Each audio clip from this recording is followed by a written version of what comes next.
So my talk is on contributing to open source. My name's Aro. I'll start with a quick like survey of the room. Who knows what open source is? Oh, all right, good. Cool. How many people have contributed to an open source project before? Okay, less people. Perfect. How many people have published an open source project? Okay, cool, interesting. Cool. So good. Just to get an idea of like who's in the room and what I can talk about a little bit more. So yeah, hello. I'm Aro. I'm here because I love open source. I really like contributing to it, and I really like the sort of like free, open aspect of it, where anyone can make any change they want. You can find me at RoMancat on pretty much everything. In case you want to, I don't know, hit me up after for help, for tips, really anything. Yeah. Also, I love answering questions. So if you have questions during any time, like during my talk, just raise your hand and I'll try to answer that as best as I can. Cool. So, sort of like what we start off with is why you should contribute to open source. So first off, like everyone really knew what open source was, but I'll do a quick recap. So open source is really sort of any project that's available online freely that anyone can contribute to. And so why would you contribute to something that's free and online? You're not going to make money doing this, so why would you do it? So there are these four main reasons that I'm going to touch on. The first one being you want to improve your skills. It counts as valuable experience. It's a great opportunity for networking, and it actually can help make your job easier as well. And then so I'll touch on each of these sort of individually. So how can open source sort of improve my skills? Right? So if you're recently learning like a language or a technology and it's new to you, contributing to a project that it deals in that technology is very helpful to you to learn like one, industry best practices, because so many like industry like well-known projects are freely available online. So you can see what people who are getting paid to work in the technology that you're learning are doing, and you can learn from them. I'll use sort of the example of sort of like Facebook and Google a lot, just because they have that like name recognition. They have vast open source repositories that you can just like scroll through, see what they're doing, and also like learn from what they're doing in their repos as well. So yeah, it's a great chance to improve your skills, and if you don't know something, maybe you learn like the syntax, or you do like a 0-360 workshop on something. Going and finding an open source project to maybe like even just read and kind of like understand what's going on is a great chance to actually see how that technology is used in the real world. So how can open source count as experience? It's a little weird of a concept to some people, because if you're working on an open source project, you're not necessarily contributing to a company directly. You're not getting paid for that work. If I contribute to like a Facebook repo, I'm not technically working at Facebook. So how does it count as experience? Well, you're still making these changes in like feature upgrades or bug fixes to these massive repos that are used by, say, hundreds of thousands or millions of people daily. So when you actually finish and like ship a feature on a project like this, you're actually making a very demonstrable, like measurable impact on these companies. So it counts as great experience. It's definitely something that could like go on a resume, even though it's not formal work experience, either like under a project section or under just experience in general. It's a great chance for that to count as experience for you like moving forward. And another thing, I kind of talked about this in the next point, is how can open source help me network? Well, with open source code, like I said, like so if you contribute to a company's repo, and then you decide to later interview with that company, and you have that you've already worked on their code on your resume, it kind of feels like a cheat, right? Like why wouldn't they hire you almost? Because you've already kind of worked there. Like you already have met the bar for having shipped a feature and having worked on a project at that company. So this is something that sort of I've leveraged at least once before, and I've gotten offers and gotten very quickly through an interviewing process because of how I've contributed to a project without expecting really anything in return. So it's a great chance to help you network. Also, the whole open source community aspect of it as well. When you end up contributing to a lot of open source repos, or you become a prolific contributor to sort of one repo online, you get to know that person very well, even though it's like digitally. And then when you meet them at an in-person conference, let's say Github Field LA, or you meet them at some summit, you actually get to, again, like you get to see them in person, you get to maybe meet some of their coworkers, and you just get to expand your network very, very meaningfully. So open source contributions in the open source community is a great chance to help you network and build sort of your work connections. So how can open source make your job easier, right? So make your job easier. So if you're already working at a company or you're already working on a project and you find sort of an edge case in your use of a technology, then that's something that you can open up an issue or like just ship that feature. So if there's something that a library doesn't do that you need it to do, then that's a very viable reason to contribute to open source and actually get that feature shipped. And again, you're not just helping yourself, you're also helping other companies that may run into this feature or this edge case later on. So you're not only helping yourself, you're also helping others as well.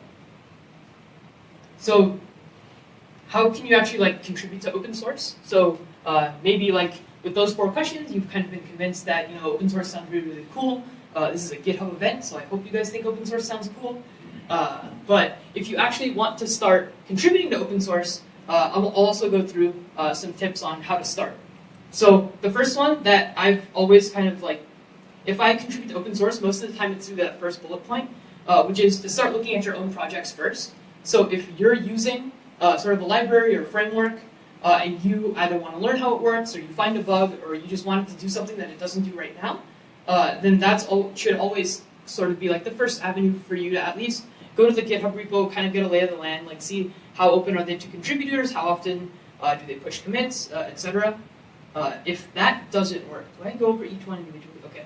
So if that doesn't work, then you can do just a very simple search on GitHub, and they have labels and languages. So this is sort of like an example search that you may pull up. So label good first issue with your language of choice. For me, that's JavaScript. And I think Gregor also talked about some other tags that are also useful. So there's first timers only, and some of the other ones he mentioned. So when he shares those slides, kind of cross-reference his slides in mine, because we kind of ended up talking about a lot of the same things. Another thing that you might want to contribute to open source is tech you're learning. So, for example, I was recently learning GraphQL, which, if you don't know, is sort of an alternative to REST and how databases and your client share data amongst each other. So I was recently learning that, and I thought, okay, I know the concept of it, but actually going into open source, maybe looking at a few projects that solve needs in that space, kind of see what they're doing and if they need any help.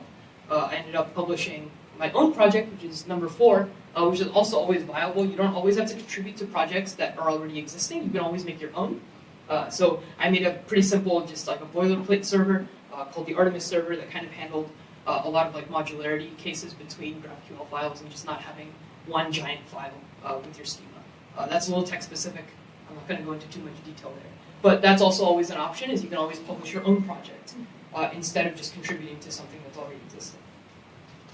So say using one of these 4 methods, you already found an open source repository that you want to contribute to.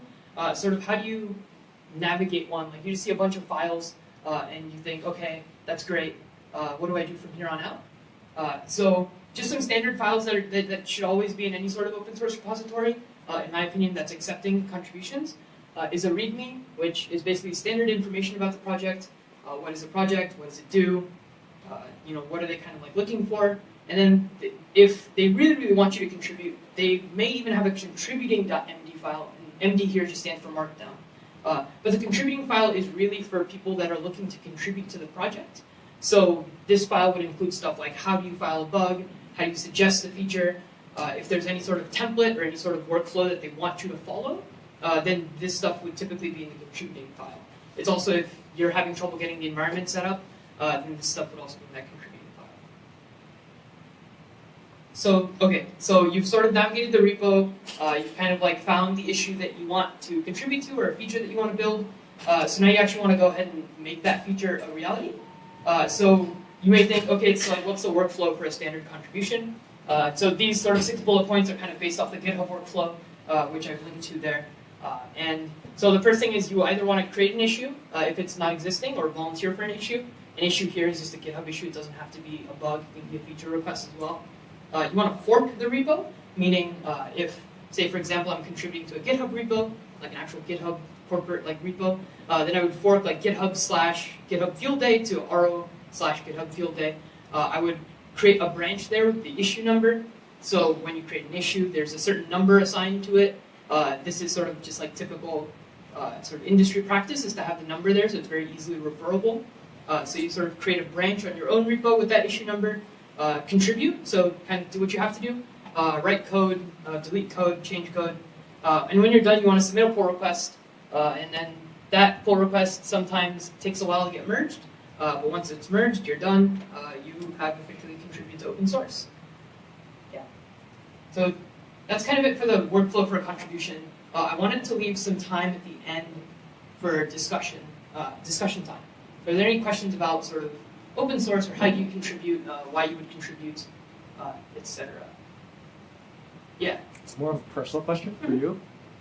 What's the biggest mistake or screw up you did that you've made while working on an open source project? Sure. Can you repeat the question? Mm-hmm. So the question was sort of like, it was a personal question to me, which was like, sort of what's the biggest mistake I've made when I've been contributing to open source? So I would say it's kind of hard to think because you try to remove your mistakes from your mind. But I would definitely say there have been pull requests where I've kind of just like built the wrong feature because I didn't read it correctly or I didn't clarify. So I think that's also a good thing to learn from, is that if you do decide to start building a feature or fixing a bug, make sure to clarify and actually see like what they want or what you're trying to build. Clarify that out, and then when you get approval from a maintainer or a contributor or the owner, then actually go on and like build that.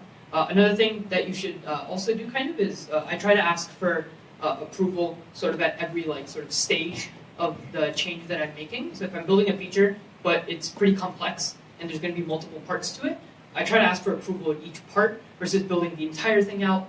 And then that also just falls with like making commits smaller and making sure they can very easily approve each change that you're making. Good question. Anything else?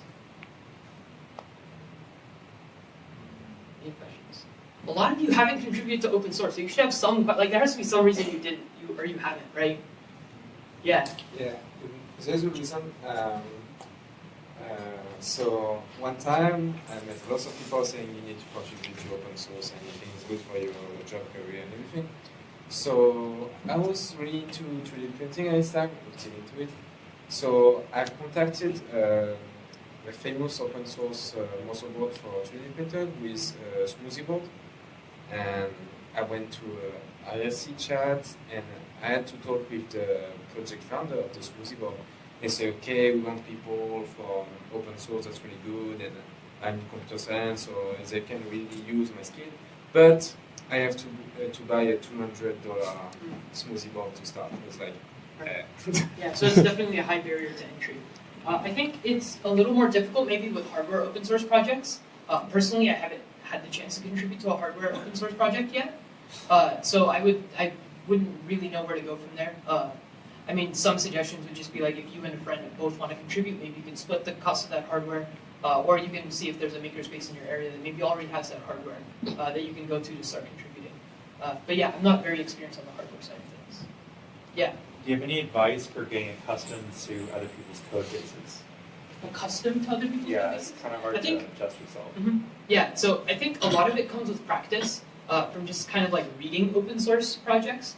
I think also publishing an open source project is a great way to understand why people structure things the way they're structuring them. So if you publish like even like a small project, you'll kind of understand like, okay, why are people wording things in a certain way, or why are the files stored in this order?